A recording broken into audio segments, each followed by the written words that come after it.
Hello friends, welcome to the channel Deepak sir. Friends, जैसा कि हम अपना ऑब्जेक्टिव सीरीज चालू किए हुए हैं, तो हम चैप्टर नंबर 3 पे पहुंच चुके हैं। तो हम देखते हैं कि डिमांड एनालिसिस में ऐसे कौन कौन से इंपॉर्टेंट ऑब्जेक्टिव है जो एग्जाम पर्सपेक्टिव से बहुत ज्यादा इंपॉर्टेंट है। फ्रेंड, तो हम देखेंगे फर्स्ट ऑब्जेक्टिव है कि only desire can become demand. Friends, अगर आपने चैप्टर पढ़ा होगा तो जानते हो कि डिमांड के लिए 3 चीजों का होना बहुत ज्यादा जरूरी है। यहाँ पे सिर्फ लिखा हुआ है कि only desire can become demand, तो आंसर क्या हो जाएगा फ्रेंड? फॉल्स। सिर्फ डिजायर डिमांड नहीं हो सकता है। Given goods are exception of law of demand. Yes friend, given goods are exception of law of demand. इसका आंसर क्या हो जाएगा? ट्रू। आप इसका एग्री लिख सकते हो कि given goods exception of law of demand होता है, क्योंकि गिवन गुड्स के केस में लॉ फॉलो नहीं होता है, लॉ ऑफ डिमांड नहीं फॉलो होता। टाइप्स ऑफ डिमांड में फ्रेंड आपको पूछता है, एक साइड मैच द कॉलम में, कॉलम ए में लिखा रहेगा सपोज डाइट, यहाँ लिखा रहेगा फूड क्लोथ, तो आप डायरेक्ट कॉलम में मैच करोगे। तो यहाँ पे आपको एग्जांपल पढ़ के जाना है। In direct demand factor of production, यानी लैंड, लेबर, कैपिटल, एंटरप्रेन्योर और रॉ मटेरियल, ये 2 एग्जांपल आप याद रखना फ्रेंड। आप फैक्टर ऑफ प्रोडक्शन को भूल जाते हो फ्रेंड। फैक्टर ऑफ प्रोडक्शन का मतलब होता है लैंड, लेबर, कैपिटल और एंटरप्रेन्योर। इन चीजों का उपयोग करके हम क्या करते हैं? दूसरा चीजें प्रोड्यूस करते हैं, इसलिए इसको हम बोलते हैं इनडायरेक्ट डिमांड। ज्वाइंट डिमांड में 3 एग्जाम्पल याद रखेंगे, car and petrol, pen and ink and bread and butter. ये एग्जांपल आप याद रखेंगे। ज्वाइंट डिमांड को हम लोग कॉम्प्लीमेंट्री डिमांड के नाम से भी जानते हैं। ज्वाइंट डिमांड को हम लोग कॉम्प्लीमेंट्री डिमांड ही बोलते हैं। कॉम्पिटेटिव डिमांड आपको याद रखना है, यहाँ पे टी एंड कॉफी, इसको हम सब्स्टिट्यूट गुड्स भी बोलते हैं। तो एग्जांपल फ्रेंड आपको पूछता है कि सब्स्टिट्यूट गुड्स का एग्जांपल बताइए, तो tea and coffee are substitute goods. Friends, composite demand क्या होता है? जब कोई भी कमोडिटी का हम लोग मल्टीपर्पज के लिए यूज करते हैं तो उसको हम लोग कंपोजिट डिमांड बोलते हैं। तो कंपोजिट डिमांड में एग्जांपल आएगा इलेक्ट्रिसिटी एंड कोल। इनका उपयोग हम बहुत सारी चीजों के लिए कर सकते हैं, इसीलिए कंपोजिट डिमांड को हम लोग इलेक्ट्रिसिटी और कोल एग्जांपल लिखते हैं। तो फ्रेंड याद रखना, मैच द कॉलम में बहुत बार इलेक्ट्रिसिटी पूछा हुआ है। इलेक्ट्रिसिटी का डिमांड क्या होता है? तो इलेक्ट्रिसिटी का डिमांड क्या होता है फ्रेंड? कंपोजिट होता है। आगे देखते हैं एक्सटेंशन, कॉन्ट्रैक्शन, इंक्रीज और डिक्रीज। फ्रेंड, एक्सटेंशन और कॉन्ट्रैक्शन का रिलेशन प्राइस से होता है, याद रखना। जब कभी भी आपको ऑब्जेक्टिव में प्राइस दिया रहेगा तो आपको एक्सटेंशन और कॉन्ट्रैक्शन के बारे में सोचना है, और प्राइस को छोड़ के अगर बाकी अदर फैक्टर दिया हुआ है तो आपको इंक्रीज और डिक्रीज के बारे में सोचना है। इसको हम बोलते हैं increase in demand, decrease in demand, extension in demand, contraction in demand. तो फ्रेंड्स, अगर एग्जाम्पल ऐसा बुक में लिखा, ऐसा एग्जाम में पूछ दिया कि अगर प्राइस लेस है और डिमांड हाई है, तो उसमें आंसर आएगा फ्रेंड एक्सटेंशन, क्योंकि यहाँ पे प्राइस दिया हुआ है। लेकिन अगर यहाँ पे बोल दे कॉन्ट्रैक्शन, एक्सटेंशन का मतलब था डिमांड बढ़ना, तो यहाँ पे डिमांड बढ़ा है इसलिए हमने एक्सटेंशन लिखा है।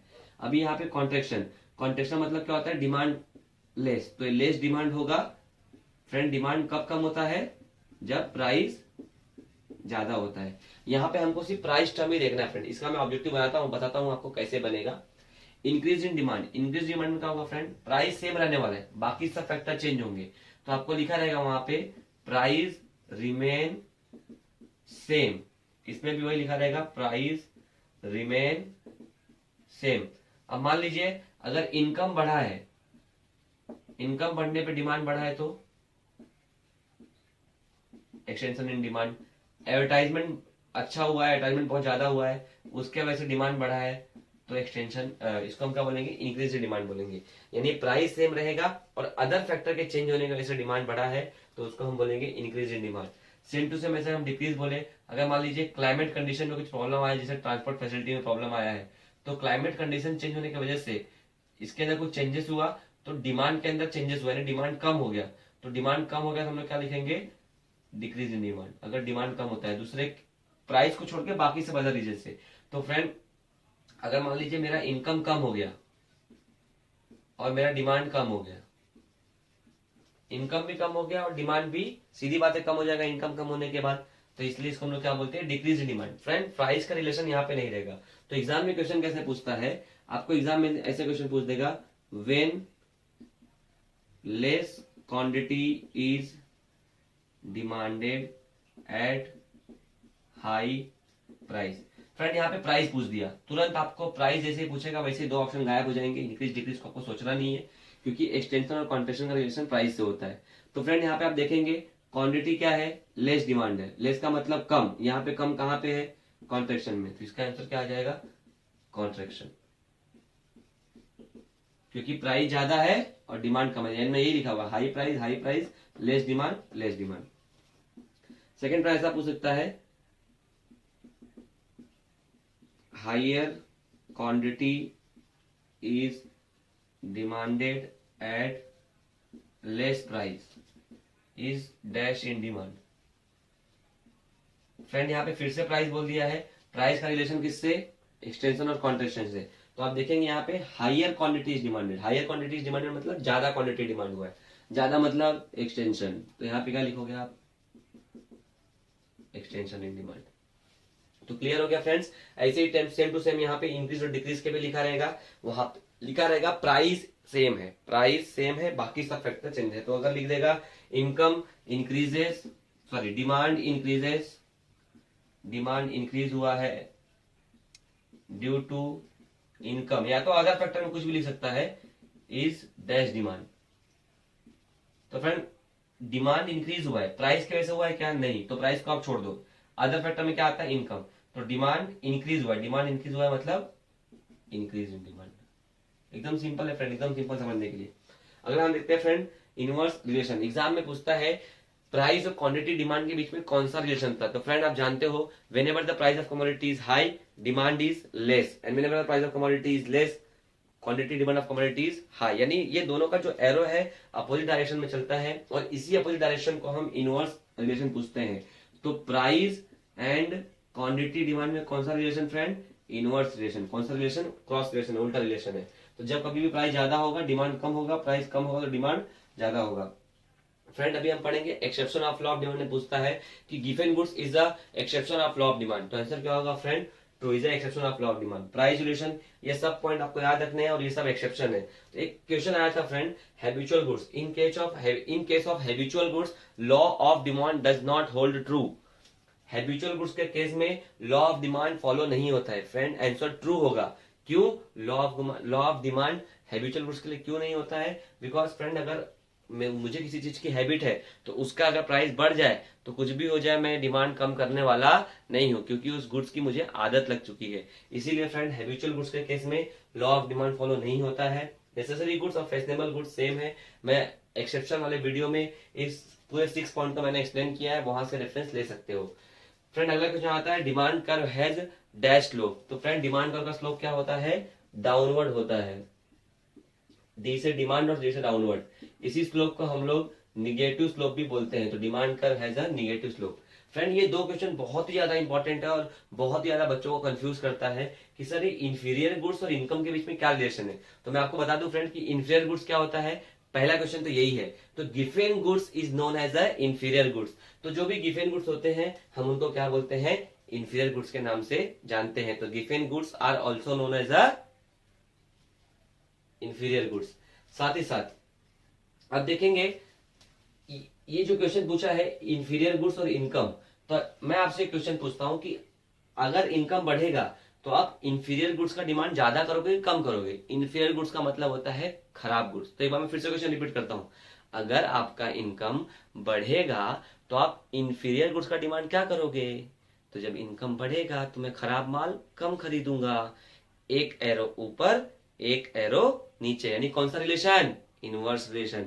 जैसे ही इनकम कम होता है तो मैं खराब क्वालिटी का गुड्स लेना चालू करता हूं, क्योंकि मेरी इनकम कम हो गई है, मेरा बजट नहीं है, तो मैं डिमांड किसका करूंगा, इंफीरियर गुड्स का। तो फ्रेंड देखिए, जैसे इनकम ज्यादा इंफीरियर गुड्स का डिमांड कम, जैसे इनकम कम इंफीरियर गुड्स का डिमांड कम। तो जो इसका डायरेक्शन है अपोजिट डायरेक्शन है।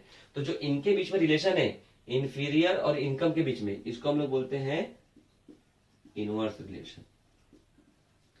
तो फ्रेंड बहुत ही इजी समझने के लिए, इनकम और इंफीरियर गुड्स का रिलेशन क्या होता है, इनवर्स होता है। आप जब बोर्ड में आपको क्वेश्चन दिखेगा तो आप इनकम लिखेगा एक साइड और इंफीरियर लिखेगा। आप सिर्फ एरो बनाइए, इनकम बढ़ गया तो मैं क्या खराब माल खरीदूंगा, नहीं कम खरीदूंगा। तो डायरेक्शन अपोजिट जाएगा और आप तुरंत आसानी से आंसर लिख सकते हो, inverse relation. T and coffee and substitute goods. Friend इसमें भी लोगों को कंफ्यूजन होता है कि सर टी एंड कॉफी का जो सब्स्टिट्यूट का रिलेशन है वो मुझे समझ में ही नहीं आता है। तो फ्रेंड देखिए, जब कभी भी आपको ऐसा क्वेश्चन दिखे तो जैसे आपने इनकम और इंफीरियर लिखा था वैसे आप यहाँ पे टी एंड कॉफी लिख दोगे। टी एंड कॉफी लिखने के बाद आप क्या करोगे, substitute goods T and coffee है, तो आप देखिए चाय का प्राइस बढ़ा दीजिए, चाय का प्राइस मैंने बढ़ा दिया। अब क्या होगा, चाय का प्राइस बढ़ गया तो चाय तो महंगा हो गया। जब चाय महंगा हो गया तो कॉफी का डिमांड क्या हो जाएगा, सोच के आंसर दीजिएगा फ्रेंड। चाय महंगा हो गया तो कॉफी का डिमांड क्या हो जाएगा, कॉफी का डिमांड बढ़ जाएगा फ्रेंड, क्योंकि चाय महंगा हो गया है। तो अब आप इसका एरो का डायरेक्शन देखिए, चाय का प्राइस बढ़ा है तो चाय महंगा हो गया है। अब चाय महंगा हुआ है तो लोग अब कहाँ जाएंगे, कॉफी की तरफ, तो कॉफी का डिमांड क्या हो जाएगा, यहां से कॉफी का डिमांड फटाक से बढ़ जाएगा। तो देखिए दोनों ऊपर आया है। अब मान लीजिए चाय का प्राइस कम हो गया, चाय सस्ता हो गया, तो लोग कहां चले जाएंगे, चाय की तरफ, तो कॉफी का डिमांड क्या हो जाएगा, कम हो जाएगा। तो दोनों का डायरेक्शन क्या हो जाएगा, सेम डायरेक्शन फ्रेंड। और जब कभी भी सेम डायरेक्शन आता है तो हम क्या लिखते हैं, डायरेक्ट रिलेशनशिप। तो फ्रेंड इसको आप याद रखिए, इनकम और इंफीरियर के बीच में इनवर्स रिलेशन, और सब्स्टिट्यूट गुड्स के प्राइस और डिमांड में कौन सा रिलेशन फ्रेंड, डायरेक्ट रिलेशन। एक बहुत ही ज्यादा इंपॉर्टेंट ऑब्जेक्टिव है फ्रेंड कि इनडायरेक्ट डिमांड को हम कौन से नाम से जानते हैं, इनडायरेक्ट डिमांड को हम कौन से नाम से जानते हैं। तो फ्रेंड इनडायरेक्ट डिमांड को हम डिराइव्ड नाम से जानते हैं, derived demand. Indirect demand is also known as a derived demand. तो फ्रेंड ये डिमांड चैप्टर के कुछ इंपॉर्टेंट ऑब्जेक्टिव है, इसके अलावा भी बहुत सारे ऑब्जेक्टिव है, बट जो हाईलाइटेड और नॉन हाईलाइटेड ऑब्जेक्टिव मैंने बता दिया है। अब अगर आपको कुछ डाउट हो या तो कुछ ऑब्जेक्टिव मिस हो गया रहे और आपको उसका आंसर जानना हो तो प्लीज मुझे कमेंट सेक्शन में कमेंट करिए और मैं आपको आंसर जरूर दूंगा। फ्रेंड्स ये बहुत ही ज्यादा इंपॉर्टेंट ऑब्जेक्टिव है, मैं चैप्टर वाइज ऑब्जेक्टिव क्लियर कर रहा हूं, तो मैं ये उम्मीद करता हूं कि आपको वीडियो अच्छा लग रहा होगा और आप ये वीडियो अपने फ्रेंड्स को शेयर कर रहे होंगे ताकि उनको भी हेल्प मिल सके, जैसे आपको हेल्प मिल रही है ऑब्जेक्टिव पढ़ने में, और वो चैनल को सब्सक्राइब करेंगे, ये मैं उम्मीद करता हूँ। फ्रेंड्स अगर कुछ डाउट हो तो मैं फिर से बोल रहा हूँ कि आप कमेंट सेक्शन में जाके कमेंट कीजिए, मैं आपको आंसर दूंगा।